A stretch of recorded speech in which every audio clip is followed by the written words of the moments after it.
तो basically next part करते हैं transcription unit and the gene. ठीक है, तो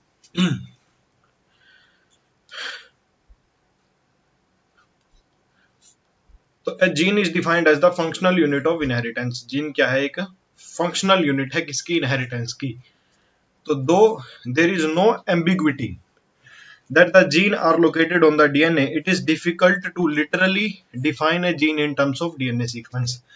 तो बेसिकली कोई एम्बिग्विटी नहीं है जीन की कि वो डीएनए के ऊपर लोकेटेड होगा। ठीक है, मतलब उसका चांस नहीं है कि वो डीएनए के ऊपर, मतलब कंपलसरी नहीं है। तो it is difficult to literally define a gene in terms of a DNA sequence, मतलब हम जीन को डीएनए सीक्वेंस के टर्म्स में डिफाइन नहीं कर सकते। तो the DNA sequence coding for tRNA rRNA molecule also define a gene. तो जो डीएनए सीक्वेंस, ठीक है, कोड करता है टीआरएनए और आरएनए मॉलिक्यूल के लिए, वो भी क्या एक जीन को डिफाइन करता है।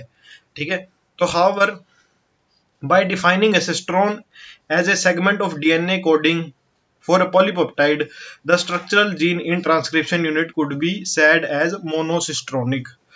तो basically however by defining a cistron, ठीक है, एक सिस्ट्रोन को डिफाइन करके एक segment as a DNA coding for a polypeptide, the structural gene in transcription unit said to be monocistronic. Basically जिसके अंदर एक सिंगल सिस्ट्रोन प्रेजेंट होगा उसको हम क्या बोल देंगे? मोनोसिस्ट्रोनिक। मोस्टली किस में होता है मोनोसिस्ट्रोनिक? यूकैरियोट्स में होता है। और पॉलीसिस्ट्रोनिक किस में होता है? प्रोकैरियोट्स में या फिर बैक्टीरिया में। तो in eukaryotes the monocistronic structural gene have interrupted coding sequence. तो यूकैरियोट्स में जो मोनोसिस्ट्रोनिक स्ट्रक्चरल जीन है वो क्या है? वो इंटरप्टेड, उसने क्या कर रखा है? कोडिंग सीक्वेंस को इंटरप्ट कर रखा है। किसमें? यूकैरियोट्स में। The gene in eukaryotes are split. तो जो जीन है यूकैरियोट के अंदर वो क्या है? स्प्लिट है। तो द कोडिंग सीक्वेंस और expressed sequence are defined as exon. तो जो कोडिंग सीक्वेंस है, ठीक है, जो एक्सप्रेस हो चुकी है सीक्वेंस, उसको क्या बोलते हैं? हम एक्सोन बोलते हैं, जो कि यूजफुल होती है। ठीक है, and exon are said to be the sequence that appear in mature or processed RNA, जो कि मैच्योर और प्रोसेस्ड आरएनए में अपीयर होती है। The exon are interrupted by introns. और जो एक्सोन है वो किसके द्वारा इंटरप्ट की जाती है? वो इंटरप्ट इंट्रॉन्स के द्वारा की जाती है। तो द इंट्रॉन्स और intervening sequence do not appear in mature or processed RNA. तो जो इंट्रॉन है, ठीक है, जो क्या है? इंट्रॉन्स हैं वो क्या है? Do not appear in mature RNA, मतलब जिसके अंदर स्प्लाइसिंग हो चुकी है। ठीक है, do not appear in mature or processed RNA। तो the split gene arrangement further complicates the definition of gene in terms of DNA segment। तो जो split जीन अरेंजमेंट है, ठीक है, वो क्या है? फर्दर कॉम्प्लिकेट करती है डेफिनेशन किसकी? जीन की, इन terms of DNA segment. DNA segment के टर्म्स में वो जीन की डेफिनेशन को क्या करती है? कॉम्प्लिकेट करती है। ठीक है, तो inheritance of A character is also affected by promoter and regulatory sequence of structural gene। तो इनहेरिटेंस है किसी कैरेक्टर की, वो भी किसके द्वारा अफेक्टेड है? प्रमोटर और रेगुलेटरी सीक्वेंस किसकी? स्ट्रक्चरल जीन की। तो hence sometime the regulatory sequence are loosely defined as regulatory gene. तो जो रेगुलेटरी सीक्वेंस है, ठीक है, जो रेगुलेटरी सीक्वेंस है वो क्या है? लूजली डिफाइंड है। ठीक है, even those these sequence do not code for any RNA और प्रोटीन।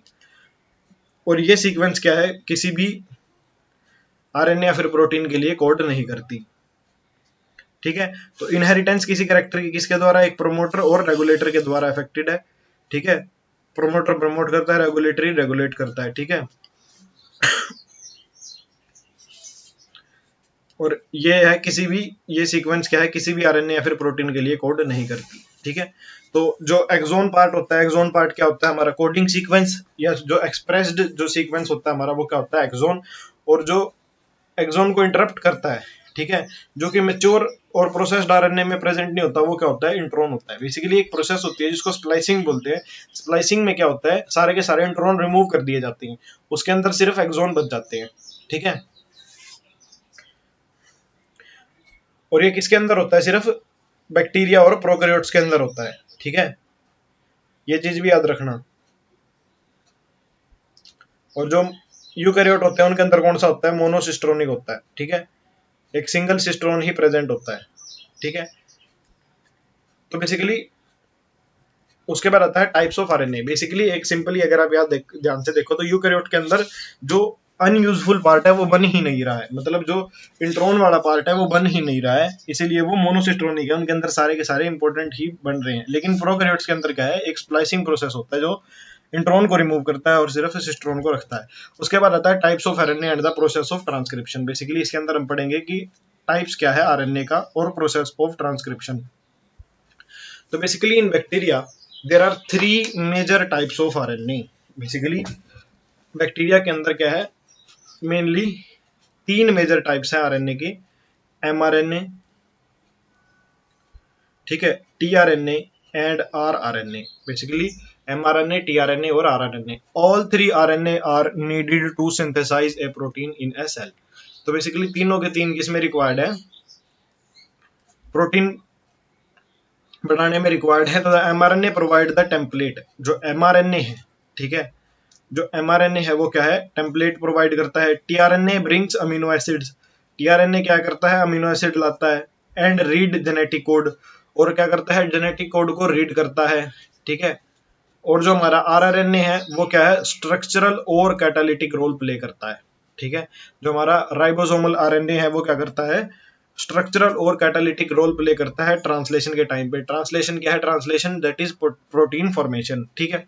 उसके बाद आता है there is a single DNA dependent RNA polymerase that catalyse the transcription in all types of RNA in bacteria. तो basically सिर्फ एक ही प्रकार का, तो basically DNA dependent RNA polymerase, ठीक है, कौन सा, डीएनए डिपेंडेंट आरएनए पॉलीमरेज क्या करता है, कैटलाइज करता है ट्रांसक्रिप्शन को सारी तरह के बैक्टीरिया में, ठीक है। तो मतलब जितने भी सारे के सारे आरएनए जितने भी बनते हैं ट्रांसक्रिप्शन के टाइम में, ट्रांसक्रिप्शन हमने ऊपर पढ़ी है, उसमें सारे के सारे ये कौन करता है, डीएनए डिपेंडेंट आरएनए पॉलीमरेज, मतलब ये कैटालाइज करता है। तो the RNA polymerase bind to promoter and initiate transcription. तो जो आरएनए पॉलीमरेज है, ठीक है, जो आरएनए पॉलीमरेज है वो क्या करता है, प्रमोटर के साथ बाइंड करता है और इनिशिएट करता है किसको, ट्रांसक्रिप्शन को इनिशिएट करता है, ठीक है। तो इनिशिएशन स्टेप कैसे है, फर्स्ट स्टेप क्या है हमारा, इनिशिएशन, ठीक है। और उस स्टेप में क्या है, जो आरएनए पॉलीमरेज है वो किसके साथ बाइंड करता है, प्रमोटर के साथ बाइंड करता है, ठीक है। इधर इधर स्टेप दिए भी हुए हैं, मैं वैसे ही ड्रॉ कर रहा हूँ, ठीक है। इनिशिएशन स्टेप में देखो जो आरएनए पॉलीमरेज है वो प्रमोटर के साथ बाइंड करता है, ठीक है, और क्या करता है, इनिशिएशन करता है प्रोसेस का। इट यूजेज न्यूक्लियोसाइड ट्राइफॉस्फेट, ठीक है। एक चीज याद रखना है, इन प्रोसेसेस में जो एनर्जी एटीपी एडिनोसिन ट्राइफॉस्फेट नहीं होती, मतलब इसमें न्यूक्लियोसाइड ट्राइफॉस्फेट लिखा है, मतलब ये एडिनोसिन भी हो सकता है, ये ग्वानोसिन भी हो सकता है, ठीक है, मतलब कोई भी न्यूक्लियोसाइड है, ठीक है। न्यूक्लियोसाइड क्या होता है, न्यूक्लियोसाइड मैंने बताया था, न्यूक्लियोटाइड मतलब 3 साइड मतलब 2, तो बेसिकली शुगर प्लस बेस, ठीक है, वो क्या होता है, हमारा न्यूक्लियोसाइड होता है। न्यूक्लियोटाइड क्या होता है, अगर इसके अंदर हम फॉस्फोरस भी ऐड करते हैं तो बेसिकली इसके अंदर देखो इनिशिएशन स्टेप में क्या है, प्रमोटर किसके, आरएनए पॉलीमरेज किसके साथ अटैच हुआ, प्रमोटर, ठीक है। प्रमोटर फैक्टर क्या है, सिग्मा फैक्टर, जो क्या करता है, प्रमोट करता है, ठीक है। उसके बाद आता है इसमें nucleoside triphosphate as a substrate and polymerises in template dependent fashion follow the rule of complementarity. तो बेसिकली पॉलीमराइज करता है, ठीक है, टेम्पलेट पे, और किस पे डिपेंड करता है, रूल ऑफ कॉम्प्लीमेंटेरिटी पे, मतलब जो कॉम्प्लीमेंट्री बेस पेयरिंग है। तो it shows also facilitate opening of helix. Basically ये क्या है, ओपनिंग ऑफ हेलिक्स को भी फैसिलिटेट करता है एंड कंटिन्यू इलोंगेशन, ठीक है, मतलब ये कंटिन्यूअसली क्या करता है, इलोंगेशन करवाता है। Only short stretch of RNA remain bound to the enzyme. Basically एक शॉर्ट स्ट्रेच ही क्या है आरएनए का, वो एंजाइम के साथ बाउंड होता है। तो once the polymerase reaches the terminator region the nascent RNA falls off. तो बेसिकली जब ये टर्मिनेटर रीजन पे पहुंचता है, ठीक है, बेसिकली क्या करता है कि सिर्फ एक कुछ पार्ट ही एंजाइम के साथ बाउंड होता है, ठीक है। बेसिकली ये डीएनए है, ठीक है, ये फैक्टर इसके साथ अटैच हुआ, तो इसमें से कुछ पार्ट ही, देखो ये पूरा आरएनए है, इसका सिर्फ कुछ पार्ट ही इसके साथ अटैच है, ठीक है। ये इसको ऐसे आगे तक, मतलब यहाँ से शुरू होता है और आगे तक ऐसे आरएनए बनाता जाता है, ठीक है। और जब ये टर्मिनेशन साइट पे पहुंच जाता है तो जो जो नेसेंट आरएनए है हमारा, वो क्या कर जाता है, फॉल ऑफ कर जाता है। जो इधर बन रहा था वो क्या है, नीचे ऐसे देखो ये आरएनए नीचे गिर गया, ठीक है।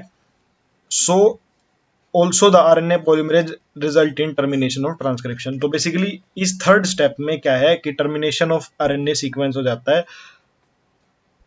ठीक है। तो बेसिकली ये रो फैक्टर होता है जो रिस्पॉन्सिबल होता है टर्मिनेशन के लिए। 3 स्टेप होते हैं, इनिशिएशन, इलोंगेशन और टर्मिनेशन। तो बेसिकली इलोंगेशन स्टेप में तो सिर्फ एक कुछ पार्ट ही क्या करता है, एंजाइम के साथ अटैच होता है, ठीक है। तो an intriguing question is that how is the RNA polymerase able to catalyze all 3 steps? So basically एक आर्ग्यू करने का क्वेश्चन ये है कि आरएनए पॉलीमरेज तीनों स्टेप को कैसे कैटलाइज कर रहा है। तो which are initiation, elongation and termination. Basically RNA polymerase कैसे 3 स्टेप्स को कर रहा है। तो RNA polymerase is only capable of catalysing the process of elongation. जो आरएनए पॉलीमरेज है वो सिर्फ क्या कैपेबल है, वो सिर्फ कैटलाइज करने में कैपेबल है प्रोसेस ऑफ इलोंगेशन को, वो सिर्फ इलोंगेशन को कैटलाइज करने में कैपेबल है। तो it associate transiently with initiation factor. ये क्या है, एसोसिएट करता है किसके साथ, इनिशिएशन फैक्टर के साथ, and termination factor to initiate and terminate the transcription. तो बेसिकली ये एसोसिएट करता है ट्रांसलेंटली किसके साथ, इनिशिएशन फैक्टर के साथ। ये किसके साथ एसोसिएट करता है, initiation factor that is sigma factor, और किसके साथ, termination factor that is rho factor to initiate and terminate the transcription, ठीक है। तो बेसिकली कैटालाइज तो सिर्फ ये इलोंगेशन को करता है, लेकिन ये एसोसिएट ट्रांसजेंटली मतलब बिल्कुल हल्का सा, जैसे कुछ टाइम के लिए जिसको बोलते हैं हम, अटैच करता है इनिशिएशन फैक्टर के साथ और टर्मिनेशन फैक्टर के साथ, जो मैंने ऊपर बताए थे, सिग्मा फैक्टर इनिशिएशन फैक्टर और रो फैक्टर हमारा टर्मिनेशन फैक्टर, ठीक है। तो association with these factor alter the specificity of RNA polymerase to either initiate or terminate. तो बेसिकली इन फैक्टर के साथ एसोसिएशन जो है वो क्या है, स्पेसिफिक है, और वो क्या करता है, आरएनए पॉलीमरेज को इनिशिएट करता है, मतलब वो आरएनए पॉलीमरेज को स्पेसिफिसिटी प्रोवाइड करता है कि वो या तो इनिशिएट करे या फिर वो क्या करे, टर्मिनेट करे। मतलब आरएनए पॉलीमरेज जब सिग्मा फैक्टर के साथ होगा तो वो इनिशिएट करेगा, और रो फैक्टर के साथ होगा तो वो टर्मिनेट करेगा। तो basically in bacteria, since the mRNA does not require any processing to become active, ठीक है, also such transcription and translation takes place in the same compartment. There is no separation of cytosol and nucleus in bacteria. Many times the translation can begin much before the mRNA is fully transcribed. Consequently the transcription and translation can be coupled in bacteria. तो basically इसके अंदर एक important part दिया हुआ है, ये special किसके लिए, सिर्फ बैक्टीरिया के अंदर, ठीक है। तो बेसिकली जो बैक्टीरिया के अंदर जो mRNA है उसको कोई भी प्रोसेसिंग की रिक्वायरमेंट नहीं होती बेसिकली।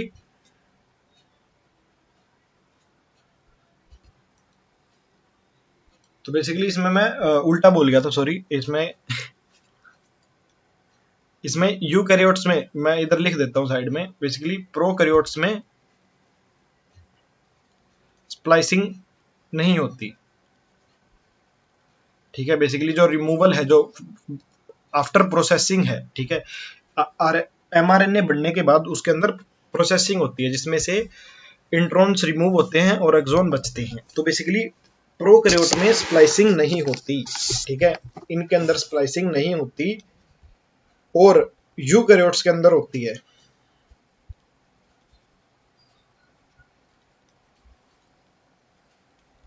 ठीक है। इधर ये लिखा था, तो यूकैरियोट्स के अंदर मोनोसिस्टर्निक स्ट्रक्चरल जीन होता है, ठीक है, जो कि इंटरप्ट किया जाता है कोडिंग सीक्वेंसेस। तो जनरली यूकैरियोट्स आर स्प्लिट, ठीक है। तो बेसिकली जो एक्सॉन इंट्रॉन है वो यूकैरियोट के अंदर प्रेजेंट होते हैं, ठीक है। तो बेसिकली नेक्स्ट जो हम इस पैराग्राफ पे थे कि प्रोकैरियोट में कोई भी mRNA को प्रोसेसिंग की रिक्वायरमेंट नहीं होती, ठीक है, मतलब वो एक्टिव ही आता है, ठीक है। जो हमारे इंट्रॉन होते हैं वो इनएक्टिव होते हैं और एक्सॉन हमारे एक्टिव होते हैं, ठीक है। And also since transcription and translation takes place in same compartment, ठीक है। और जो ट्रांसक्रिप्शन है और ट्रांसलेशन है वो सेम कंपार्टमेंट में होती है, ठीक है। There is no separation of cytosol and nucleus in bacteria, क्योंकि न्यूक्लियस और बैक्टीरिया के अंदर ओ बैक्टीरिया के अंदर साइटोप्लाज्म और न्यूक्लियस में कोई डिफरेंस नहीं होता, मतलब उनके पास मेम्ब्रेन नहीं होती, न्यूक्लियर मेम्ब्रेन नहीं होती, मतलब जो न्यूक्लियोइड है वो ऐसे ही साइटोप्लाज्म में ही होता है, ठीक है। तो बेसिकली कोई सेपरेशन नहीं होती, कोई न्यूक्लियर मेम्ब्रेन नहीं होती। इसी वजह से कई बार क्या होता है कि जो ट्रांसलेशन है that is protein formation, basically जो प्रोटीन का फॉर्मेशन है वो पहले ही शुरू हो जाता है एमआरएनए फुल्ली ट्रांसक्राइब होने से पहले, मतलब एमआरएनए बनने से पहले ही। बेसिकली जो हमने सेंट्रल डॉग्मा में पढ़ा था, डीएनए से हम क्या बना रहे थे, एमआरएनए बना रहे थे, फिर उस एमआरएनए से क्या बना रहे थे, हम प्रोटीन बना रहे थे, ठीक है। तो प्रोकैरियोट में क्या होता है, ये एमआरएनए पूरा भी नहीं बना होता, तो उससे पहले ही क्या है, प्रोटीन फॉर्मेशन शुरू हो जाता है, क्योंकि इनको कोई भी प्रोसेसिंग की जरूरत नहीं होती। बेसिकली इसके अंदर प्रोकैरियोट में कोई स्प्लाइसिंग की जरूरत नहीं होती। तो consequently the transcription and translation can be coupled in bacteria. तो बैक्टीरिया के अंदर जो ट्रांसलेशन और ट्रांसक्रिप्शन है उसको हम कपल कर सकते हैं। तो in eukaryotes there are two additional complexities. Eukaryote के अंदर क्या है, दो एडिशनल कॉम्प्लेक्सिटीज हैं, ठीक है। तो there are at least 3 RNA polymerase in nucleus, basically लेकिन यूकैरियोट के अंदर क्या है, कई सारी कॉम्प्लेक्सिटी है क्योंकि वो कॉम्प्लेक्स है, ठीक है। तो एटलीस्ट 3 इनके पास कितने हैं, आरएनए पॉलीमरेज है न्यूक्लियस के अंदर, in addition to RNA polymerase found in organelles. Basically organelles के कंपैरिजन में इनके पास क्या है, 3 आरएनए पॉलीमरेज है। तो there is a clear cut division of labour, ठीक है। इसके अंदर क्या है, एक प्रॉपर क्लियर कट लेबर का डिवीजन है, ठीक है। टोटल 3 आरएनए पॉलीमरेज हैं, ठीक है। किसके कंपैरिजन में, आरएनए पॉलीमरेज जो कि ऑर्गेनेली में मिलते हैं। तो आरएनए पॉलीमरेज 1 ट्रांसक्राइब आरएनए। तो मैं इधर RP1 सारे लिख देता हूँ। RP1 क्या करता है, ट्रांसक्राइब करता है RNA, ठीक है।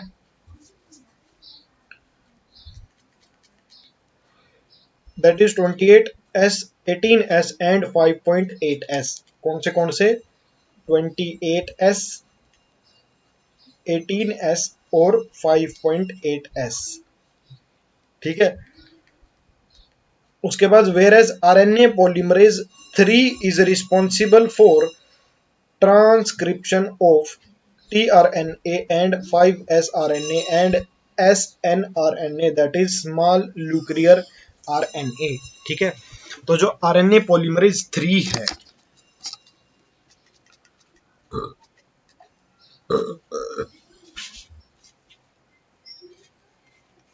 जो आरएनए पॉलीमरेज 3 है वो क्या करता है, वो हमारा tRNA, 5S RNA और snRNA, ठीक है।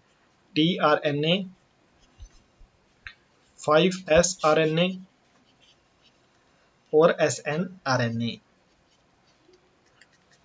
ठीक है। tRNA, 5S RNA, 5S rRNA, sorry 5S RNA बोल रहा हूँ, 5S rRNA में थोड़ी राइटिंग खराब है, 5S rRNA, ठीक है। जो 3 है वो इनको करता है, और snRNA क्या होता है, स्मॉल न्यूक्लियर RNA, ठीक है। और जो पॉलीमरेज 2 है वो क्या करता है, वो ट्रांसक्राइब प्रीकर्सर ऑफ mRNA। वो क्या है, mRNA का precursor, the heterogeneous nuclear RNA, ठीक है। ये mRNA का क्या है, प्रीकर्सर है, ठीक है। इसको क्या बोलते हैं हम, हेट्रोजीनस RNA, ठीक है। तो बेसिकली RP2 क्या करता है, HNRNA that is precursor of mRNA, ठीक है। तो अगर आपको याद रखना है, अभी आप भूल जाओ कुछ टाइम के बाद, तो एक चीज याद रखना, ये 3 है, मतलब 3 मतलब T से शुरू होता है। तो इसका याद रखना T से T, ठीक है, 3 से 3, ठीक है। अच्छा, 2 को याद रखना mRNA से, ठीक है। बेसिकली 2 को हम M बना सकते हैं ना, mRNA से हेट्रोजिनस RNA बना सकते हैं, ठीक है। और 1 को याद रखना 18 वाले 1 से, ठीक है, 18S, 28S और 5.8S। तो बेसिकली ऐसे आप याद रख सकते हो मेरे हिसाब से, ठीक है। तो ये देखो, process of transcription in eukaryote, eukaryote में कैसे होती है, जैसे ट्रांसक्रिप्शन होगी, ठीक है। बेसिकली ये क्या हो रहा है, ये क्या बन रहा है, ये क्या बन रहा है, ये आरएनए बन रहा है, ठीक है। ऊपर जो बन रहा था ये किसमें थी, ये बैक्टीरिया के अंदर थी, क्योंकि इसमें तो सारा का सारा एक जैसा ही बन रहा था। इसका कलर देखो, ठीक है, ये सारा का सारा। लेकिन जब ये यूकैरियोट में बनती है तो इसके अंदर देखो ऐसे, ये कलर में डिफरेंस दिख रहा है आपको। तो ये कलर में डिफरेंस क्यों है, ये जो लाइट कलर है ये एक्सोन है, बेसिकली ये यूजफुल पार्ट है, ठीक है। बैक्टीरिया के अंदर सारी की सारी ही एक्सोन बन रही है, ठीक है, बैक्टीरिया के अंदर सारी की सारी एक्सोन बन रही है। लेकिन इसके अंदर क्या है, और जो ये डार्क पार्ट है ये क्या है, ये इंट्रॉन है, ठीक है। तो बेसिकली जैसे इलोंगेशन हो रही है यहाँ पे, ये इलोंगेशन हो रही है, तो बेसिकली ऐसे बन रही है। तो उसके बाद होती है एक प्रोसेस जिसको बोलते हैं हम आरएनए स्प्लाइसिंग। ये किस में होती है, ये यूकैरियोट में होती है। मैंने ऊपर गलती से बोल दिया था, मैं अभी ये करेक्ट कर रहा हूँ, ऊपर भी मैंने बता दिया कि गलती से बोल दिया था। यूकैरियोट के अंदर आरएनए स्प्लाइसिंग होती है, ठीक है। इसके अंदर क्या होता है कि जो ये डार्क पार्ट है, जो इंट्रॉन है, वो क्या है, वो रिमूव हो जाती है, ठीक है। और एक ऐसा मैसेंजर आरएनए हमें ऑब्टेन होता है, ठीक है। तो बेसिकली ये पॉली एडिनाइलेशन होता है इस प्रोसेस के अंदर, ठीक है। ये मॉलिक्यूल से अटैच करते हैं, ठीक है, ठीक है। और ये क्या करते हैं, इंट्रॉन पार्ट को क्या कर देते हैं, रिमूव कर देते हैं। और हमारे पास क्या है, एक mRNA that is pure exon हमारे पास ऑब्टेन हो जाता है, ठीक है। और ये सिर्फ यूकैरियोट्स में होती है। तो second complexity is that the primary transcript contain both exon and intron and are non functional. तो जो प्राइमरी ट्रांसक्रिप्ट है, जो प्राइमरी हमारे पास जो ट्रांसक्रिप्शन का रिजल्ट हमें मिला है, ठीक है, उसके अंदर क्या है, उसके अंदर एक्सोन भी है और क्या है, इंट्रॉन भी है, जो मैंने आपको ऊपर बताया। और वो क्या है, वो है non functional. Hence it is the subject to process called splicing. उसको क्या है, स्प्लाइसिंग के लिए भेज दिया जाता है। When the introns are removed and exon are joined it is in a defined order. तो बेसिकली स्प्लाइसिंग के अंदर क्या होता है, ठीक है, एक प्रोसेस होती है स्प्लाइसिंग, जिसके अंदर इंट्रॉन्स को क्या कर दिया जाता है, रिमूव कर दिया जाता है, और एक्सोन को क्या कर दिया जाता है, ज्वाइन कर दिया जाता है एक डिफाइंड ऑर्डर में। तो HNRNA undergoes additional processing called capping and telling. तो जो हेट्रोजीनस आरएनए है वो एक एडिशनल प्रोसेस करता है। जो हमारे पास क्या है, हमारे पास हमारा हेट्रोजीनस आरएनए है, वो क्या करता है, वो एक एडिशनल प्रोसेसिंग करता है, ठीक है। एडिशनल प्रोसेसिंग क्या है, वो एडिशनल प्रोसेसिंग वो कैपिंग एंड टेलिंग करता है। तो in capping and unusual nucleotide, ठीक है, कैपिंग में क्या है कि एक अनयूजुअल अनयूजुअल सी nucleotide that is methyl guanosine triphosphate is added at 5' end of HNRNA। तो कैपिंग में क्या होता है, कैपिंग प्रोसेस क्या होती है, कैपिंग प्रोसेस के अंदर क्या होता है, एक अनयूजुअल न्यूक्लियोटाइड जिसका नाम क्या है, जिसका नाम है मिथाइल गुआनोसिन ट्राइफॉस्फेट, जिसका क्या है, नाम है, वो क्या है, ऐड होता है 5' एंड ऑफ हेट्रोजीनस RRNA। और टेलिंग, तो बेसिकली टेलिंग क्या है, टेलिंग प्रोसेस में क्या होता है, एक adenylate residue that is 200 to 300 are added at 3' and in template independent manner। तो बेसिकली जो टेलिंग प्रोसेस है उसके अंदर क्या होता है, एक एडिनिलेट रेजिड्यू जो कि 200 to 300 है, are added at 3' end. Tailing में क्या होता है, जो मॉलिक्यूल है, जो एडिनिलेट रेजिड्यू है, वो कहाँ ऐड होता है,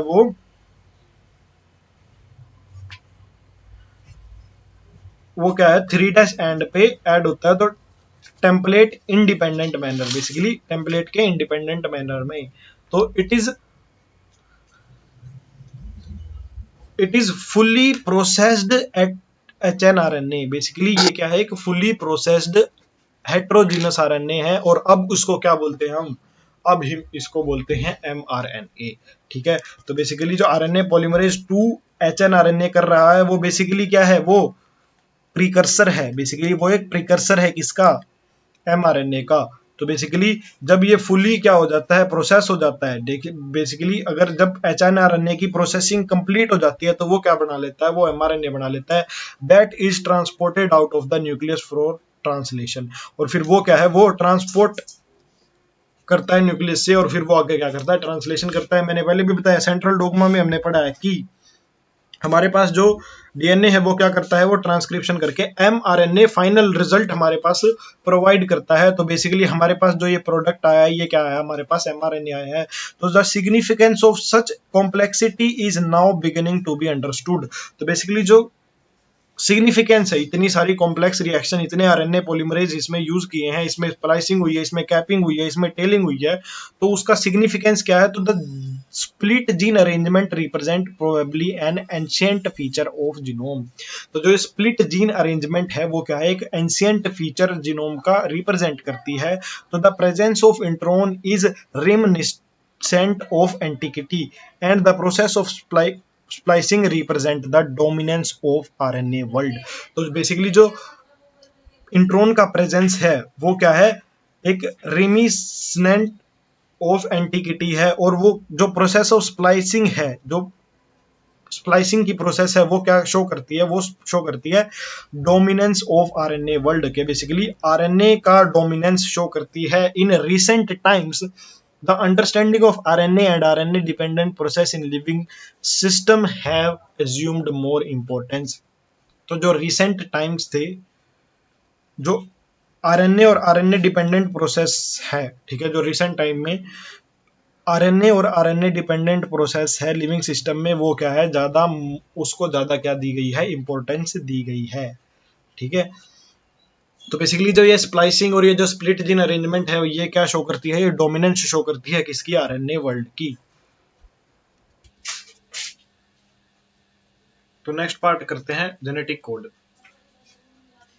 तो ड्यूरिंग रेप्लिकेशन एंड ट्रांसक्रिप्शन, ठीक है, a nucleic acid was copied to form another nucleic acid. तो बेसिकली एक न्यूक्लिक एसिड कॉपी करती है दूसरी न्यूक्लिक एसिड बनाने के लिए।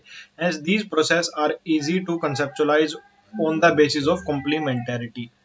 तो बेसिकली जो ये प्रोसेस है वो है इजी है, इजी टू कंसेप्चुलाइज है, ठीक है। तो the process of translation require transfer of genetic information from a polymer of nucleotide to synthesize a polymer of amino acid।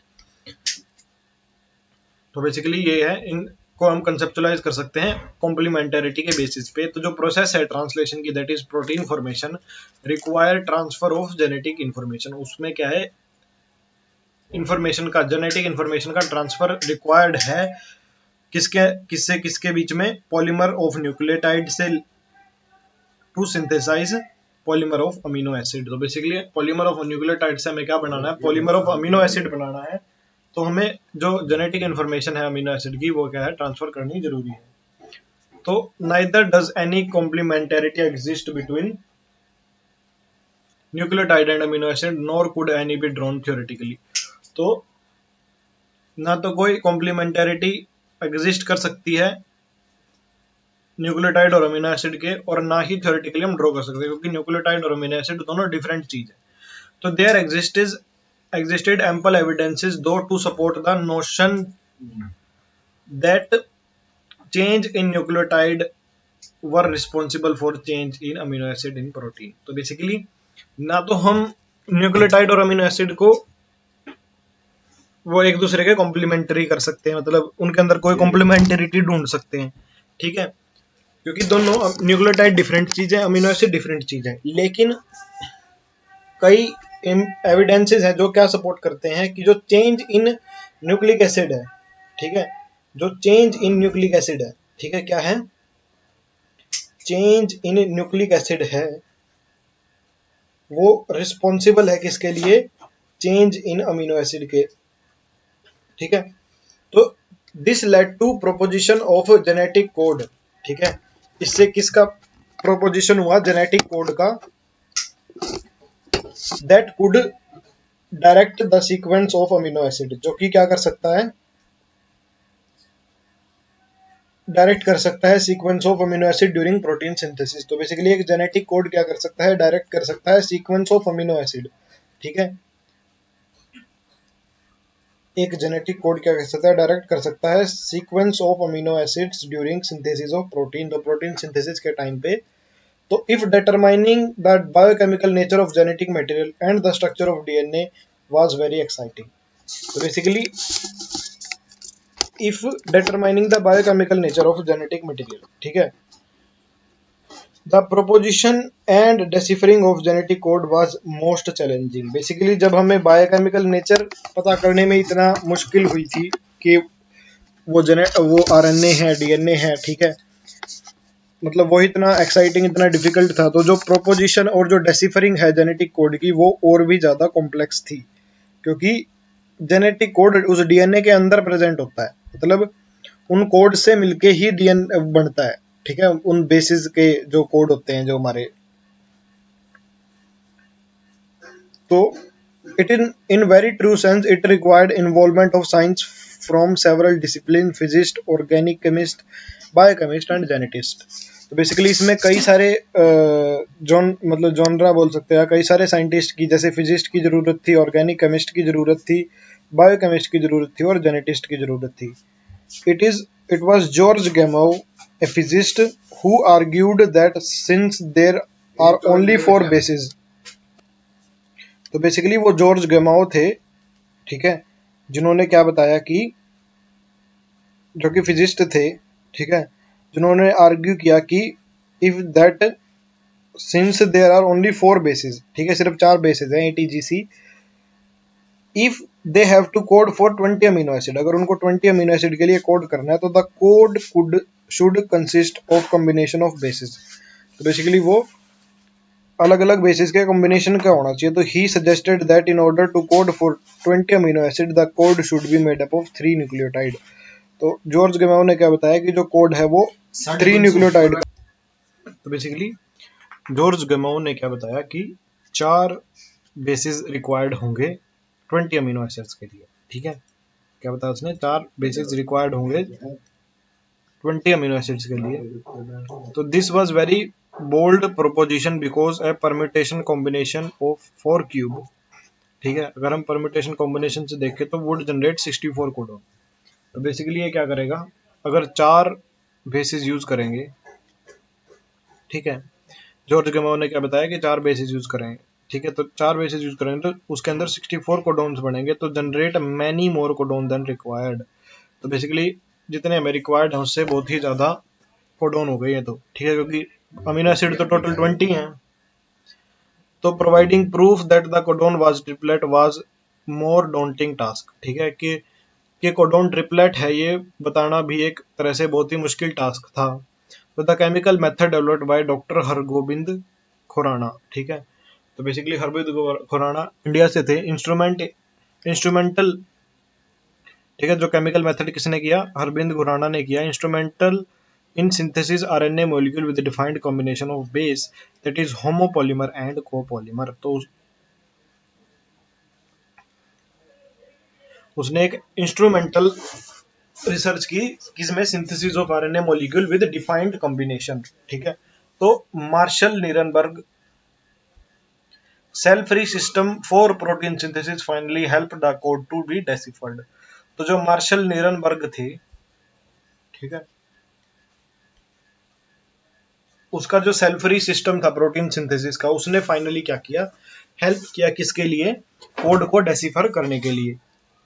तो दैट इज, आगे क्या लिखा है कि सेवेरो ओकोआ एंजाइम, ठीक है, तो बेसिकली ये enzyme that is polynucleotide phosphorylase, ये क्या है, पॉलीन्यूक्लियोटाइड फॉस्फोराइलेज है, was also helpful in polymerising RNA, ठीक है, ये किसमें हेल्पफुल था, ये आरएनए पॉलीमराइज करने में हेल्पफुल था with defined sequence in a template independent manner. ये किसमें हेल्पफुल था, पॉलीमराइज करने में RNA with defined sequence in template independent manner. तो एंजाइमेटिक सिंथेसिस ऑफ आरएनए, जो टेम्पलेट इंडिपेंडेंट मैनर क्या है, वो एंजाइमेटिक सिंथेसिस ऑफ आरएनए है। तो बेसिकली जो सेवेरो ओक्वा एंजाइम है वो है पॉलीन्यूक्लियोटाइड फॉस्फोराइलेज, वो भी केस में हेल्पफुल था वो पॉलीमराइजिंग आरएनए में, ठीक है, पॉलीमराइजिंग आरएनए में क्या था वो हेल्पफुल था with defined sequence of independent manner. तो finally checker board for genetic code was prepared in which table 6.1 is given. तो बेसिकली एक चेकर बोर्ड है, उसने फिर आगे उसके ऊपर क्या किया,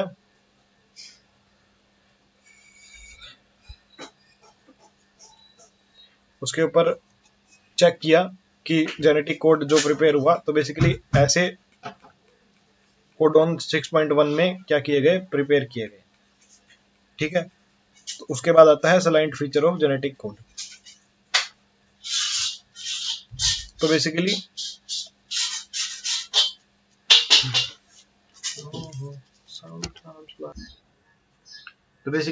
the salient feature of genetic code. तो basically the codon is triplet. Codon क्या है, ट्रिपलेट है। बेसिकली कोडोन 3 बेस पेयर से मिलकर बना है। 61 codon code for amino acid and 3 codon do not code for any amino acid. तो basically total 61 codon तो क्या करते हैं, कोड करते हैं अमीनो एसिड के लिए, और 3 कोडोन क्या करते हैं, कोड नहीं करते हैं किसी भी अमीनो एसिड के लिए। Hence they function as stop codon. तो वो कैसे फंक्शन करते हैं, as a stop codon function करते हैं, ठीक है। और उसको क्या बोलते हैं हम, उसके कौन से है वो, आ आग लगा, ठीक है। तो बेसिकली ये कोडोन क्या है, ये सारे स्टॉप कोडोन है। तो some amino acid are coded by more than one codon hence called degenerate, ठीक है। कुछ अमीनो एसिड क्या करती हैं, एक कोडोन कोड करती हैं एक से ज्यादा कोडोन के लिए, तो उस को क्या बोलते हैं हम, डीजेनरेट, ठीक है। जो एक कोडोन से ज्यादा, कुछ अमीनो एसिड क्या है, कई कोडोन के, एक से ज्यादा कोडोन के द्वारा कोड की जाती है, उसको क्या बोलते हैं, डीजेनरेट। तो the codon is read in mRNA in a contiguous fashion and there are no punctuation. तो जो कोडोन है वो एमआरएनए के अंदर कंटेजियस मैनर में रीड किया जाता है और उसके अंदर कोई भी पंक्चुएशन नहीं होती, ठीक है। तो the code is nearly universal. Basically code क्या है, नियरली यूनिवर्सल है। For example from bacteria to human, ठीक है। बेसिकली यूनिवर्सल का मतलब क्या है, बैक्टीरिया से लेके ह्यूमन तक triple U code for phenyl alanine, ठीक है। या वो बैक्टीरिया में हो या वो ह्यूमन में हो या किसी भी ऑर्गेनिज्म में, अगर ट्रिपल यू है तो वो क्या करेगा, वो फिनाइल एलानिन के लिए करेगा। लेकिन कुछ इसके एक्सेप्शन है, ठीक है, जो किसमें मिलते हैं, माइटोकॉन्ड्रियल कोडोन में मिलते हैं एंड इन सम प्रोटोजोन्स। इसके अंदर कुछ एक्सेप्शन है यूनिवर्सल में, ठीक है, कंप्लीटली यूनिवर्सल नहीं है, कुछ एक्सेप्शंस हैं जो माइटोकॉन्ड्रियल कोडोन्स के एक्सेप्शन है। तो AUG has a dual function. AUG के क्या है, ड्यूअल फंक्शन है। It code for methionine and also act as a initiator codon. एक तो मिथियोनाइन के लिए कोड करता है और एक ये क्या है, एक इनिशिएटर कोडोन है। तो UAA UAG UGA are stop terminator codon. तो बेसिकली इसकी ट्रिक क्या है, आग लगा, ठीक है, और सबके आगे UU। तो बेसिकली ये क्या है, सारे के सारे ये स्टॉप या फिर टर्मिनेटर कोडोन है। तो in the following sequence of nucleotide in mRNA predict the sequence of amino acid coded by it, ठीक है। तो take help of checker board. Basically checker board की हेल्प से इसके अंदर आप अमीनो एसिड बताओ कौन सी बनेगी, ठीक है। तो बेसिकली AUG ढूंढो कहाँ है, ठीक है।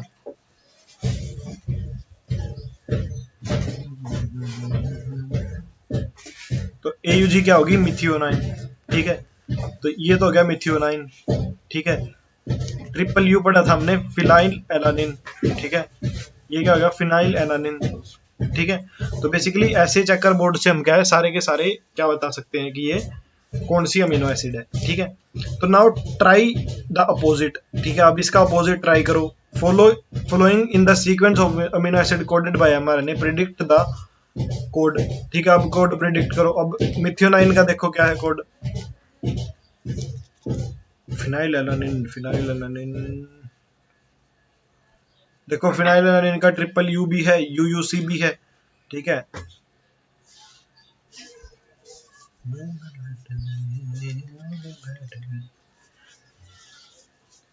तो बेसिकली अभी उल्टा अपोजिट करें तो फिनाइल एनानिन के 2 हैं, ठीक है। मिथ्योनाइन का तो होगा ये AUG, ठीक है।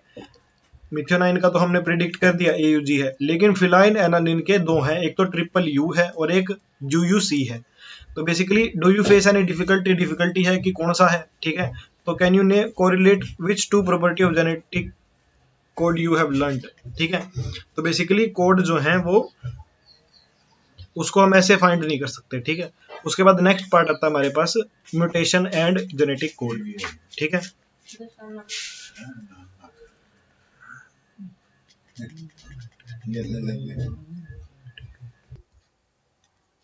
तो बेसिकली नेक्स्ट पार्ट है mutation and genetic code. So the relationship between genes and DNA are best understood by mutation.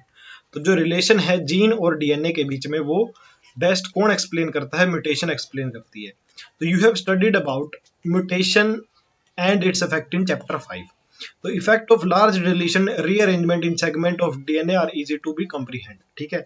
अगर लार्ज डिलीशन हुआ है या किसी सेगमेंट में डीएनए के रीअरेंजमेंट हुआ है तो वो इजी टू कॉम्प्रीहेंड, मतलब उसको हम इजीली ऑब्जर्व कर सकते हैं। इट में रिजल्ट इन लॉस और gain of a gene and so a function. तो बेसिकली इसकी वजह से किसी जीन का लॉस हो सकता है, ठीक है, और उसके फंक्शन का। तो the effect of point mutation will be explained here. तो बेसिकली जो इफेक्ट है पॉइंट म्यूटेशन का, ठीक है, जो एक बेस पेयर के लॉस की वजह से होता है, ठीक है। तो a classical example of point mutation is change of single base pair in a gene for beta globulin chain that result in change of amino acid residue glutamate to valine, ठीक है। तो बेसिकली इसका एक classical example है, मतलब एक पुराना example है, ठीक है। बेसिकली क्लासिकल एग्जांपल क्या है पॉइंट म्यूटेशन का, कि जब एक सिंगल बेस पेयर के अंदर चेंज आ जाता है किसके, बीटा ग्लोबुलिन चेन का, ठीक है, किसकी, रेड ब्लड सेल की। रेड ब्लड सेल के अंदर 2 अल्फा 2 बीटा चेन होती है। जब उसकी बीटा चेन के अंदर क्या आ जाता है, चेंज आ जाता है, उसके अंदर म्यूटेशन आ जाती है उसके एक सिंगल बेस पेयर के अंदर, तो वो क्या है, वो रिजल्ट करता है, जो वो क्या करता है फिर, वो अमीनो एसिड रेजिड्यू को चेंज कर देता है, किसमें से किसमें, ग्लूटामेट की बजाय क्या बनाता है, वो वेलिन बनाता है। तो it result in diseased condition called sickle cell anaemia. तो बेसिकली इसकी वजह से एक डिसीज्ड कंडीशन होती है जिसको क्या बोलते हैं हम, सिकल सेल एनीमिया, जो कि हमने जेनेटिक्स वाले चैप्टर में भी कवर किया है। तो effect of point mutation that insert और deletes a base in structural gene can be better understood by following simple example, ठीक है। तो बेसिकली जो इफेक्ट है पॉइंट म्यूटेशन का, इंसर्शन या डिलीशन का एक बेस का स्ट्रक्चरल जीन के अंदर, उसको बेटर हम एक सिंपल एग्जांपल से पढ़ सकते हैं, ठीक है। जैसे एक एग्जांपल इधर दिया हुआ है, तो जैसे राम हैज रेड कैप, ठीक है। तो if we insert letter B in between has and red, ठीक है, हैज और रेड के बीच में अगर हम एक बी एडिशन करें तो rearrange the system it would read as follows. तो बेसिकली अब क्या रीड करेगा ये, राम हैज ब्री DCAP, ठीक है। तो बेसिकली बिल्कुल ही चेंज हो गया। तो similarly if we insert 2 letter at the same place, say BI, ठीक है, now it would read ram has BIREDCAP, ठीक है, ठीक है। तो बेसिकली बिल्कुल चेंज हो गया। And now if we insert 3 letter together that is big, ठीक है, अगर हम इसको बिग ऐड कर दें इसके अंदर, ठीक है, तो it would read ram has big red cap. तो बेसिकली देखो कि एक सिंगल पॉइंट म्यूटेशन से भी कितना डिफरेंस आ रहा है, ठीक है। तो the same exercise can be repeated bye deleting the letters, ठीक है। सेम 1 by 1 अगर हम लेटर्स को डिलीट करें, ठीक है,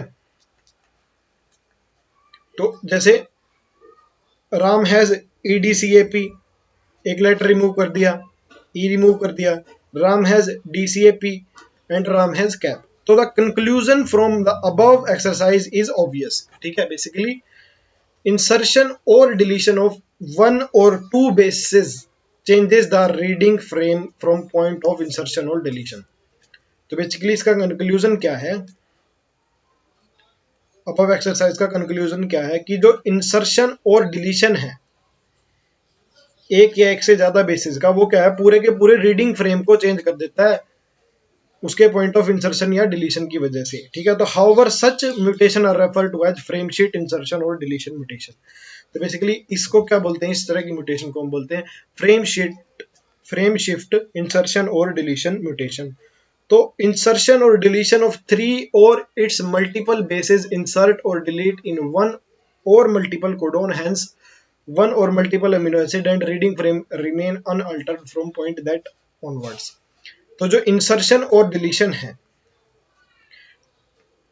three of its multiple basis, ठीक है, insert or delete one or multiple codon, क्या है वो इंसर्ट या फिर डिलीट करता है एक या एक से ज्यादा codon, hence one or multiple amino acid and reading framework remains unaltered, ठीक है, फ्रॉम दैट पॉइंट ऑनवर्ड, ठीक है। तो basically tRNA the adapter molecule, tRNA क्या है, एक अडेप्टर मॉलिक्यूल है। तो from the very beginning of the proposition of code, it was clear to Francis Crick that there has to be mechanism to read the code। तो basically starting से ही जब code का proposition हुआ तो Francis Crick ने क्या clear कर दिया था कि एक मैकेनिज्म होना चाहिए किसी भी कोड को रीड करने का। तो also link it to the amino acid, ठीक है, और अमीनो एसिड को लिंक करने के लिए भी। तो because amino acid have no structural speciality to read the code uniquely, he postulated the presence of an adapter molecule. क्योंकि अमीनो एसिड के पास कोई स्ट्रक्चरल स्पेशलिटी नहीं होती, ठीक है, तो उसने एक प्रेजेंस, उसने क्या पोस्टुलेट किया, प्रेजेंस ऑफ एक adapter molecule that would on one hand read the code and on the other hand would bind to specific amino acid। Basically उसने किसको पोस्टुलेट किया, एक प्रेजेंस को, किसकी, एक अडेप्टर मॉलिक्यूल की, जो कि क्या करेगा, एक साइड से रीड करेगा और दूसरी साइड से क्या करेगा, बाइंड करेगा स्पेसिफिक अमीनो एसिड से। तो the tRNA then called sRNA, that is soluble RNA, was known before genetic code was postulated। तो बेसिकली जब तक जेनेटिक कोड पोस्टुलेट भी नहीं होता उस टाइम से पहले ही हमें पता था कि एक टीआरएनए होता है अडेप्टर मॉलिक्यूल जो क्या करता है, कोड को रीड करता है, ठीक है। तो however its role as an adapter molecule was assigned much later, ठीक है, जो इसका रोल है एज ए अडेप्टर मॉलिक्यूल वो बहुत ही बाद में असाइन हुआ, ठीक है। तो tRNA has an anticodon loop, जो टीआरएनए है उसके पास एक एंटीकोडोन लूप है दैट हैज बेसिस कॉम्प्लीमेंट्री, ठीक है। टीआरएनए क्या है, एक एंटीकोडोन लूप है, उसके पास क्या है, बेसिस है complementary to the code and is also has an amino acid acceptor end, ठीक है। उसके पास क्या क्या है, एक बेसिस है, उसके पास एक तो एंटीकोडोन लूप है, बेसिस है कॉम्प्लीमेंट्री किसके, कोड के, और it also has an amino acid, ठीक है, to which it binds to amino acid and tRNA are specific for each amino acid, ठीक है, जिसके थ्रू एक इसका एक एंटीकोडोन लूप है, एक इसका क्या है, एक एक्सेप्टर एंड है, जिसके थ्रू ये अमीनो एसिड से बाइंड करता है। और जो टीआरएनए होते हैं वो क्या होते हैं, वो स्पेसिफिक होते हैं, ठीक है, हर अमीनो एसिड के लिए, ईच अमीनो एसिड के लिए। तो for initiation there is another specific tRNA, तो इनिशिएशन के लिए एक अदर स्पेसिफिक टीआरएनए है जिसको क्या बोलते हैं हम, इनिशिएटर टीआरएनए। जो फॉर इनिशिएशन, इनिशिएशन के लिए क्या है, स्पेसिफिक टीआरएनए, जिसको क्या बोलते हैं हम, initiator tRNA. And there are no tRNA for stop codon. तो basically there are no tRNA for stop codon, stop codon के लिए कोई टीआरएनए नहीं है। तो the secondary structure of tRNA has been depicted in look like clover leaf, ठीक है, जो सेकेंडरी स्ट्रक्चर है इसका वो कैसा है, एज ए क्लोवर लीफ। तो इन actual structure the tRNA is compact molecule which looks like inverted L, ठीक है, और एक्चुअल स्ट्रक्चर इसका कैसा है, इन्वर्टेड एल की तरह,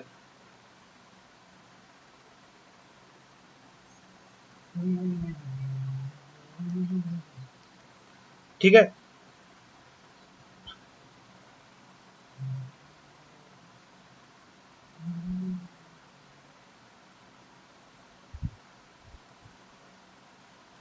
उसके बाद नेक्स्ट पार्ट आता है translation, that is protein formation. उसके बाद gene regulation and then lac operon and then next part will be human genome project.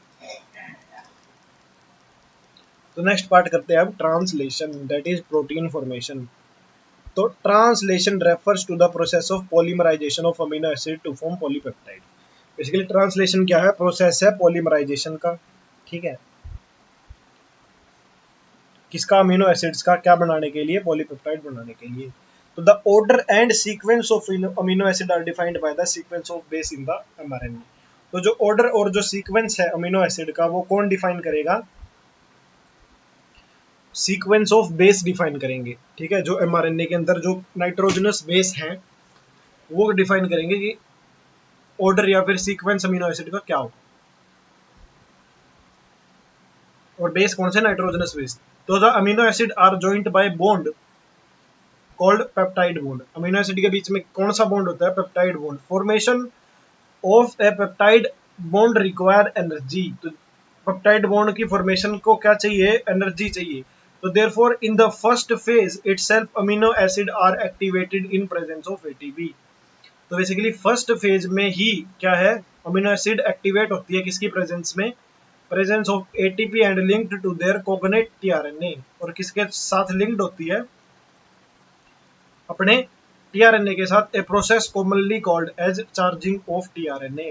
तो जो फर्स्ट फेज है, ठीक है, ट्रांसलेशन का जो फर्स्ट फेज है, ठीक है, उसके अंदर क्या होता है, अमीनो एसिड एक्टिवेट होती है किसकी प्रेजेंस में, एटीपी की प्रेजेंस में, और वो लिंक करती है किससे, टीआरएनए से। और उस प्रोसेस को क्या बोलते हैं, उस प्रोसेस को हम चार्जिंग ऑफ टीआरएनए या फिर अमीनो एसाइलेशन ऑफ टीआरएनए बोलते हैं, ठीक है।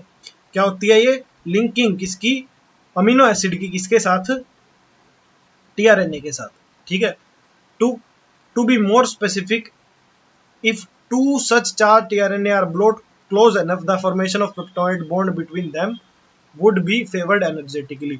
अगर हम दो चार्ज टीआरएनए को, ठीक है, जो चार्ज हो चुके हैं उनको एक दूसरे के क्लोज ले आए तो उनके अंदर क्या बन जाएगा, पेप्टाइड बॉन्ड बन जाएगा। तो the presence of catalyst would enhance the rate of peptide formation. तो जो प्रेजेंस है किसकी, कैटालिस्ट की, वो क्या एनहेंस करेगी, रेट ऑफ पेप्टाइड फॉर्मेशन को एनहेंस करेगी। तो जो प्रेजेंस है किसकी, कैटालिस्ट की, वो क्या एनहेंस करेगी, रेट ऑफ पेप्टाइड फॉर्मेशन को एनहेंस करेगी। तो the cellular factory responsible for synthesising protein in is the ribosome. तो जो सेलुलर फैक्ट्री है जो रिस्पॉन्सिबल है किसके लिए, सिंथेसाइज करने के लिए प्रोटीन्स, किसके अंदर, राइबोसोम के अंदर। The ribosome consist of structural RNase about 80 different proteins in its inactive state it exists two subunit, a large and a small subunit। तो बेसिकली तो जो सेलुलर फैक्ट्री है, ठीक है, वो किसके लिए रिस्पॉन्सिबल है, प्रोटीन सिंथेसिस के लिए रिस्पॉन्सिबल है राइबोसोम के अंदर। तो the ribosome consist of structural RNA. Ribosome के अंदर स्ट्रक्चरल आरएनए प्रेजेंट है अबाउट 18 डिफरेंट प्रोटीन्स, ठीक है, 80 डिफरेंट प्रोटीन है। In its inactive state, inactive state में है, it exist as two sub unit, ठीक है, दो सब यूनिट की तरह मिलता है, ठीक है, वो हमने सेल वाले में पढ़ा है, एक लार्ज सब यूनिट और एक स्मॉल सब यूनिट, ठीक है। तो when small sub unit encounters an mRNA, जब the process of translation of mRNA to protein begins, ठीक है, इंपॉर्टेंट लाइन है, मार्क कर लो। जब स्मॉल सब यूनिट एनकाउंटर करती है एमआरएनए तो जो प्रोसेस है ट्रांसलेशन की एमआरएनए की प्रोटीन में, तो वो क्या है, शुरू हो जाती है, दैट बिगन्स, ठीक है। तो there are two sites in the large सब यूनिट। तो लार्ज सब यूनिट में कितनी साइट्स हैं, दो साइट्स हैं, ठीक है। तो for subsequent amino acid to bind to and thus to be close enough to each other for formation of a peptide bond the ribosome also act as a catalyst, ठीक है। तो there are two sites in the large सब unit. Large सब unit में कितनी site है, large सब unit में कितनी साइट है, दो साइट है, ठीक है। तो for subsequent amino acids to bind to and thus be close enough to each other for formation of a peptide bond। मतलब दो साइट लार्ज उसके अंदर है सब्सिक्वेंट अमीनो एसिड के लिए, ताकि वो बाइंड कर सके और एक दूसरे के क्लोज एनफ हो सके, ताकि वो क्या बना सके, वो पेप्टाइड बॉन्ड बना सके। तो the ribosome also act as a catalyst. Ribosome as a catalyst भी एक्ट करता है। That is 23S RNA in bacteria is the enzyme ribozyme, ठीक है। तो जो बैक्टीरिया के अंदर 23S RNA है वो क्या है, राइबोजाइम एंजाइम है, ठीक है। और ये ओनली एक ऐसा एंजाइम है जो नॉन प्रोटीन एंजाइम है, ठीक है। For formation of peptide bond. ठीक है, तो ये क्या करता है, कैटालाइज क्या करता है, फॉर्मेशन ऑफ पेप्टाइड बॉन्ड ये क्या करता है, कैटालाइज करता है। तो a translational unit in mRNA is the sequence of RNA. तो जो ट्रांसलेशनल यूनिट है, ठीक है, जो ट्रांसलेशनल यूनिट है एमआरएनए के अंदर, ठीक है, वो क्या है, is the sequence of RNA that is flanked by start codon. ठीक है, जो ट्रांसलेशनल यूनिट है एमआरएनए के अंदर, वो क्या है, सीक्वेंस किसकी है, आरएनए की, that is flanked by start codon, AUG and stop codon and codes for polypeptide. ठीक है, तो an mRNA also has some additional sequences that are not translated and are referred as untranslated region। ठीक है, तो एक mRNA के अंदर कुछ एडिशनल सीक्वेंसेस होते हैं जो कि ट्रांसलेट नहीं होते। ठीक है, और उनको क्या बोलते हैं हम, untranslated reason, that is UTR.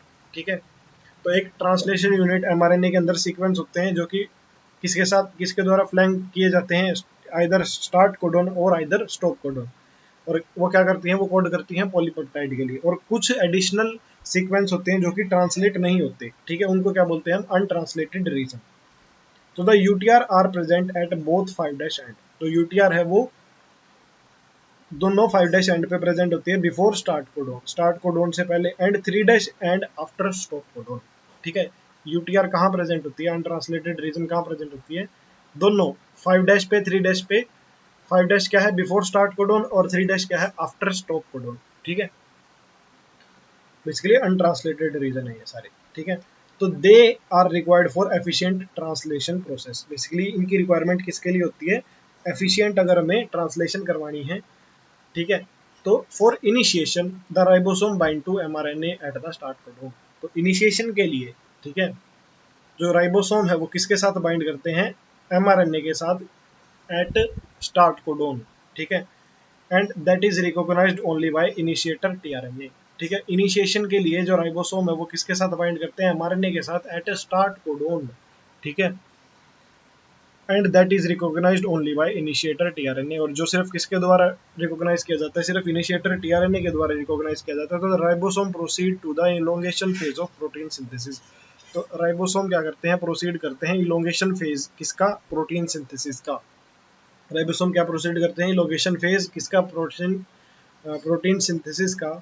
Initiation कैसे हुआ, इनिशिएशन हुआ राइबोसोम का एमआरएनए से के स्टार्ट कोडोन से बाइंड करके। ठीक है, तो during this stage complex composed of amino acid linked to tRNA. तो इस स्टेज पे जो कॉम्प्लेक्स बने हैं किसके, अमीनो एसिड के, वो किसके साथ लिंक करते हैं। ठीक है, अमीनो एसिड के कॉम्प्लेक्स किसके साथ लिंक करते हैं, टीआरएनए के साथ लिंक करते हैं, and sequentially bind to the appropriate codon in mRNA. और सीक्वेंशियली क्या करते हैं, अप्रोप्रिएट कोडोन के साथ बाइंड करते हैं, और फॉर्मिंग कॉम्प्लीमेंट्री बेस पेयरिंग। और क्या शो करते हैं, कॉम्प्लीमेंट्री बेस पेयरिंग शो करते हैं with tRNA anticodon. TRNA anticodon के साथ क्या करते हैं, वो कॉम्प्लीमेंट्री बेस पेयरिंग शो करते हैं। तो the ribosome move from codon to codon along the mRNA. तो जो राइबोसोम है वो एक कोडोन से दूसरे कोडोन मूव करता है अलोंग एमआरएनए। ठीक है,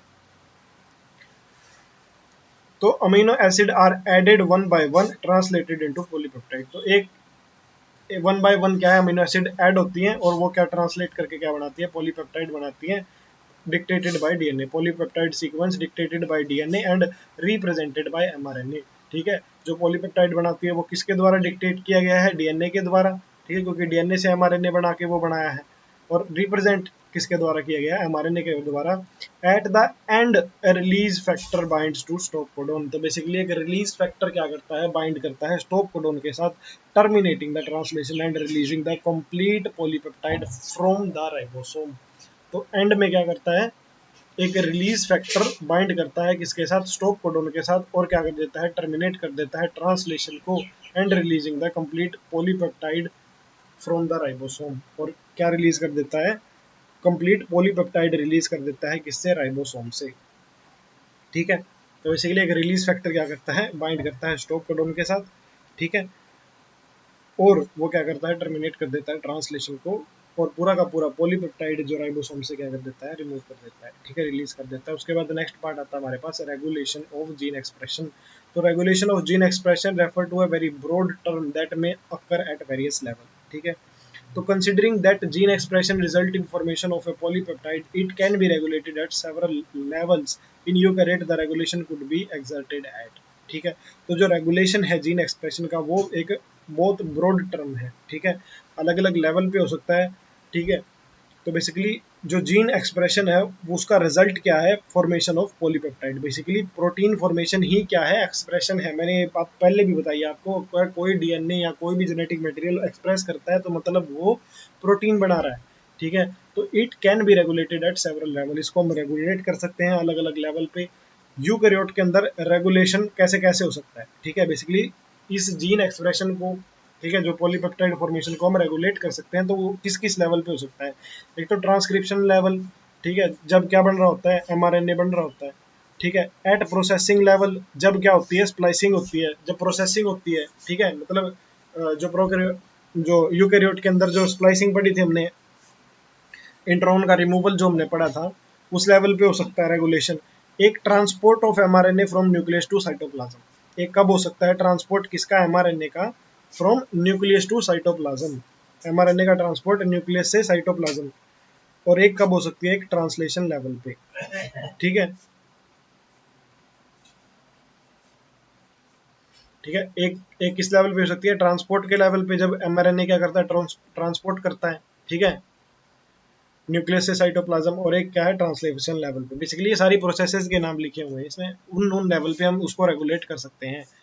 तो the gene in a cell are express to perform particular function और ए सेट ऑफ फंक्शन। तो जो जीन है वो एक्सप्रेस किए जाते हैं कोई भी फंक्शन परफॉर्म करने के लिए या सेट ऑफ फंक्शन परफॉर्म करने के लिए। तो for example, if a enzyme called beta galactosidase is synthesized by E coli, अगर कोई एंजाइम बीटा गैलेक्टोसाइडेज सिंथेसाइज हुआ है इकोलाई के द्वारा, it is used to catalyse hydrolysis of disaccharide.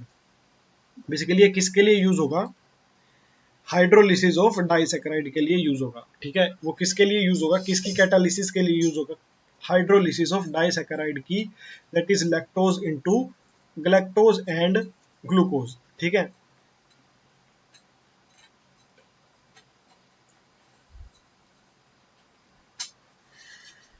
ठीक है, किसकी प्रेजेंस में कौन कैटालाइज करेगा, बीटा ग्लैक्टोसाइडेज, ठीक है। तो basically lactose into galactose and glucose, तो the bacteria use them as a source of energy, bacteria उनको as a source of energy use करता है। hence if bacteria do not have lactose, ठीक है, around them to be utilized for energy, they would no longer require the synthesis of enzyme beta galactosidase, ठीक है। तो basically जो bacteria है, ठीक है, अगर बैक्टीरिया उसको कैसे यूज करता है, एज ए ग्लूकोज गैलेक्टोज को as a source energy use, energy source use करता है, ठीक है, लैक्टोज को, ठीक है। अगर बैक्टीरिया के पास लैक्टोज नहीं है, ठीक है, उसके पास खाना नहीं है, ठीक है, उसके पास लैक्टोज नहीं है,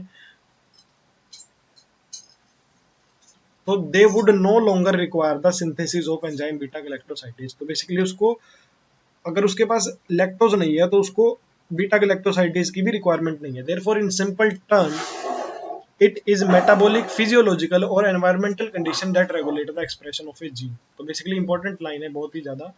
तो इट इज मेटाबॉलिक, फिजियोलॉजिकल और एनवायरमेंटल कंडीशन, बेसिकली या तो मेटाबॉलिक या फिजियोलॉजिकल या फिर एनवायरमेंटल कंडीशन है जो क्या करती है, रेगुलेट करती है जीन एक्सप्रेशन को। तो the development and differentiation of embryo into adult organism are also result of the coordinated regulation of expression of several set of jeans.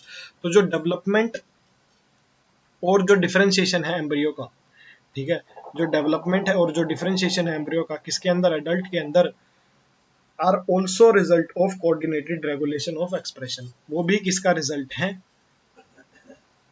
Coordinated regulation of expression of several gene है, ठीक है। तो जो development और differentiation है embryo का adult के अंदर, वो भी किसका रिजल्ट है, coordinated regulation of expression of several set of genes है, ठीक है। बेसिकली कोऑर्डिनेटेडली क्या करते हैं, रेगुलेट करते हैं एक्सप्रेशन को कई सारे जीन का। तो in prokaryote control of the rate of transcriptional initiation is the predominant site. तो प्रोकैरियोट में, तो जो control of rate of transcriptional initiation है जो,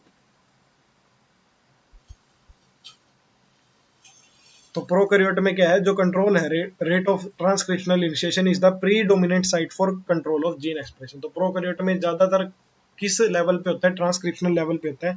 तो in a transcription unit the activity of RNA polymerase at a given promoter is in turn regulated by interaction with accessory protein. तो basically कैसे regulate कर सकते हैं एक्टिविटी ऑफ आरएनए पॉलीमरेज के साथ बाय ए प्रोमोटर, ठीक है। उसको किसके साथ रेगुलेट करवा सकते हैं, किसके साथ इंटरेक्शन में रेगुलेट करवा सकते हैं, एसेसरी प्रोटीन के साथ उसको क्या करवा सकते हैं हम, प्रोकैरियोट में ट्रांसक्रिप्शनल लेवल पे हम जीन एक्सप्रेशन को कंट्रोल कर सकते हैं या फिर रेगुलेट कर सकते हैं। तो which affect it ability to recognise start sites. तो बेसिकली ये क्या करेगा अफेक्ट, इसको एसेसरी प्रोटीन जो है, जो ये क्या करेगा, इसको अफेक्ट करेगा किसमें, इसकी एबिलिटी में, जब वो मतलब वो रिकॉग्नाइज नहीं कर पाएगा स्टार्ट साइट्स को, ठीक है। तो these regulatory protein can act both positively and negatively. तो बेसिकली ये प्रोटीन क्या है, पॉजिटिवली भी एक्ट कर सकते हैं, ठीक है। जो रेगुलेटरी प्रोटीन है ये पॉजिटिवली भी एक्ट कर सकते हैं, नेगेटिवली भी एक्ट कर सकते हैं। तो the accessibility of promoter region of the prokaryote DNA is many cases regulated by the interaction of protein with sequence termed operon. तो जो एक्सेसिबिलिटी है किसकी, प्रोमोटर रीजन की, प्रोकैरियोटिक डीएनए की, कई सारे केसेस में वो क्या करती है, regulated by interaction of protein. वो किसके द्वारा रेगुलेट होती है, कई सारे प्रोटीन की इंटरेक्शन के साथ with sequence termed as operators, ठीक है। किस सीक्वेंस के साथ, ऑपरेटर्स, ठीक है। तो the operator region is adjacent to the promoter elements in most operon. तो जो ऑपरेटर रीजन है वो किसके साथ एडजेसेंट है, प्रोमोटर एलिमेंट्स के साथ in most operons and in most cases the sequence of the operator behind a repressor protein, ठीक है। तो जब ऑपरेटर रीजन है adjacent to promoter element in most, तो each operon has its specific operator and specific repressor. तो basically हर operon के अंदर एक स्पेसिफिक क्या है, ऑपरेटर है और एक स्पेसिफिक रिप्रेसर है, ठीक है।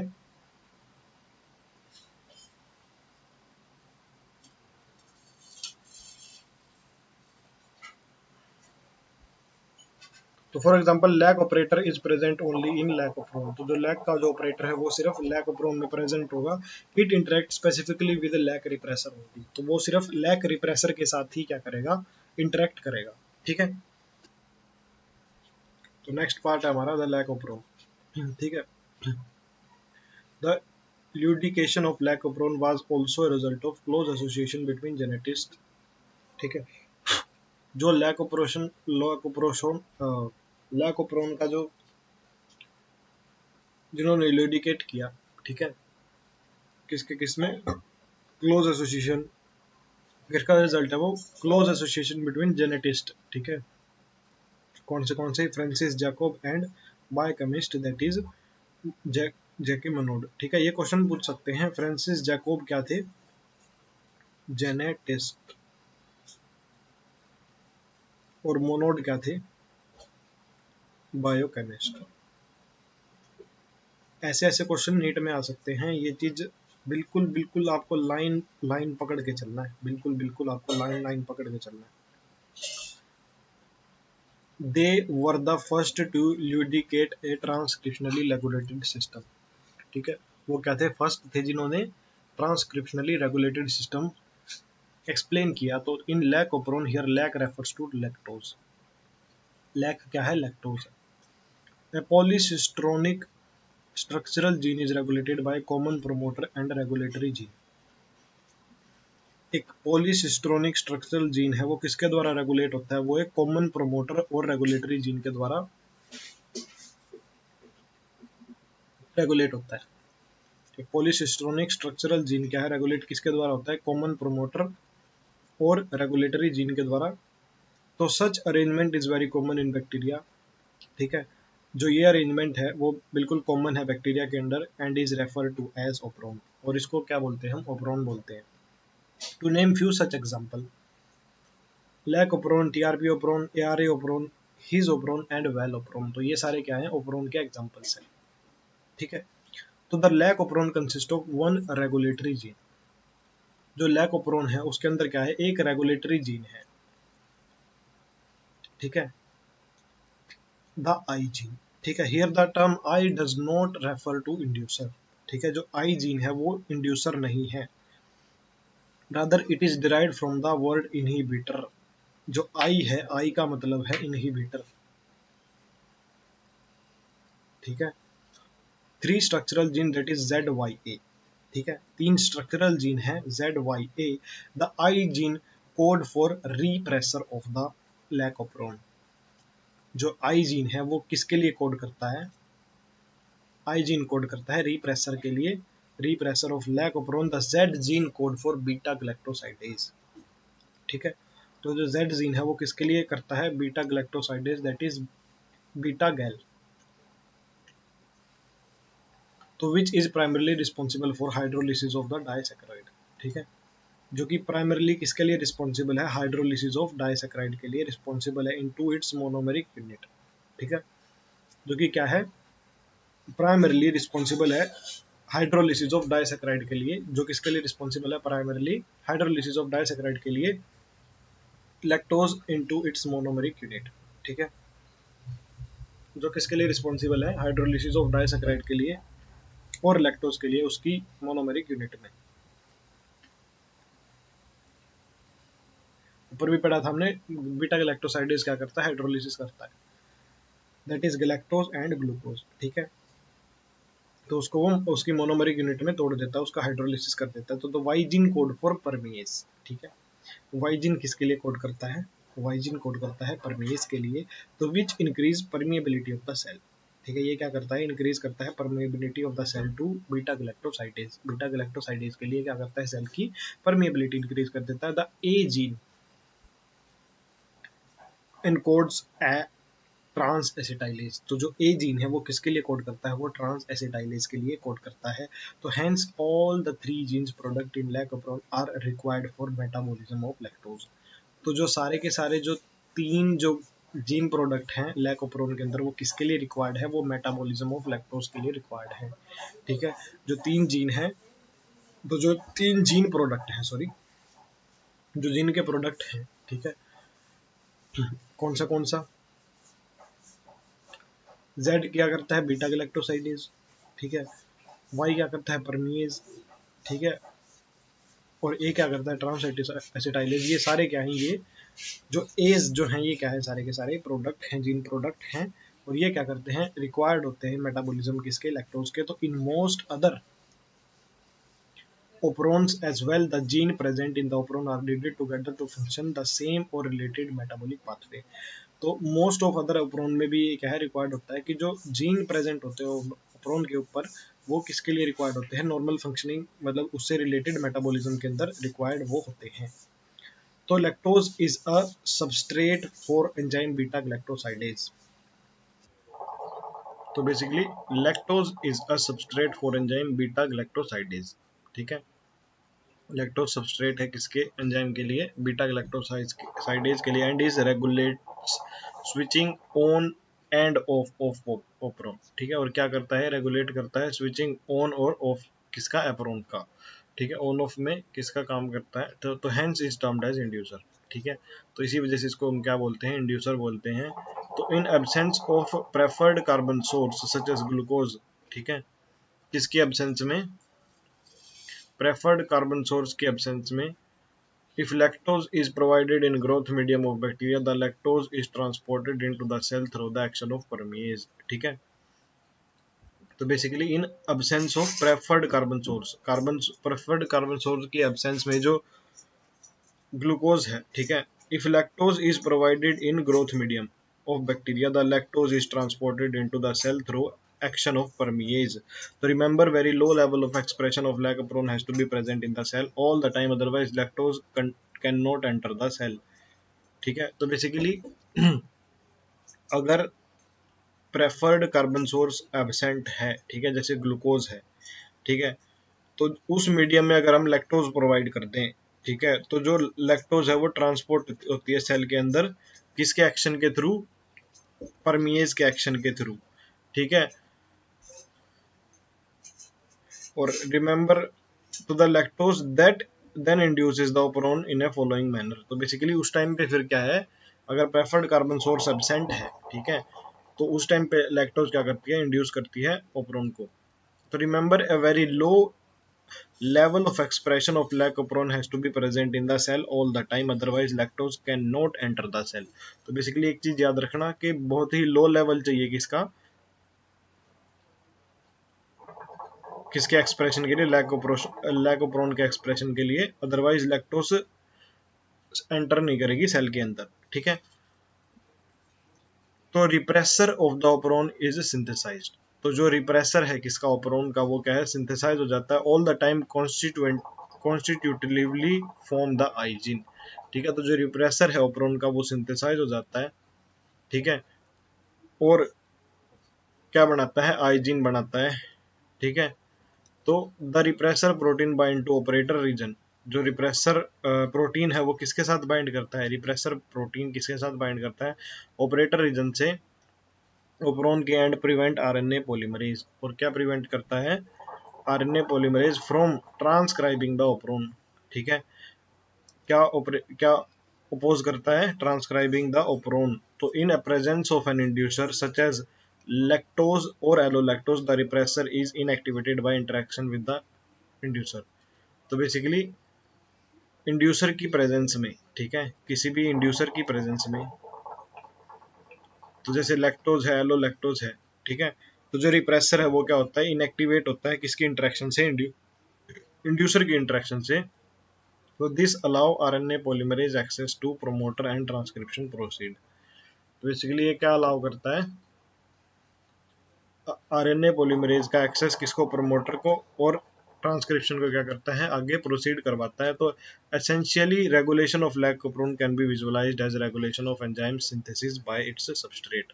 तो एसेंशियली जो रेगुलेशन है किसका, लैकोप्रोन का, वो विजुअलाइज कर सकते हैं as a regulation of enzyme synthesis by its substrate, ठीक है। तो रिमेंबर ग्लूकोज और galactose can not act as inducer for लैकोप्रोन।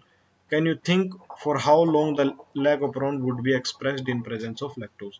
तो बेसिकली एक चीज याद रखना कि जो ग्लूकोज और गलेक्टोज है वो इंड्यूसर की तरह एक्ट नहीं कर सकती लैकोप्रोन के लिए। तो can you think of how long the lac operon would be expressed in presence of lactose। तो regulation of lac operon by repressor is referred as negative regulation. तो जो रेगुलेशन है लैकोप्रोन का रिप्रेसर के द्वारा वो क्या है, नेगेटिव रेगुलेशन है। तो lac operon is under control of positive regulation as well but it's beyond the scope of our discussion level, ठीक है।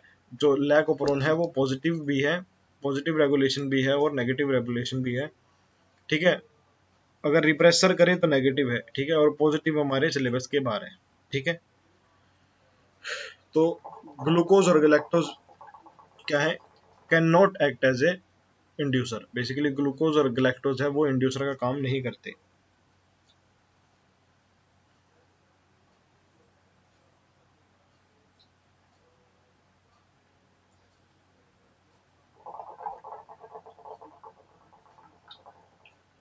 ठीक है, उसके बाद human genome product next video में करेंगे।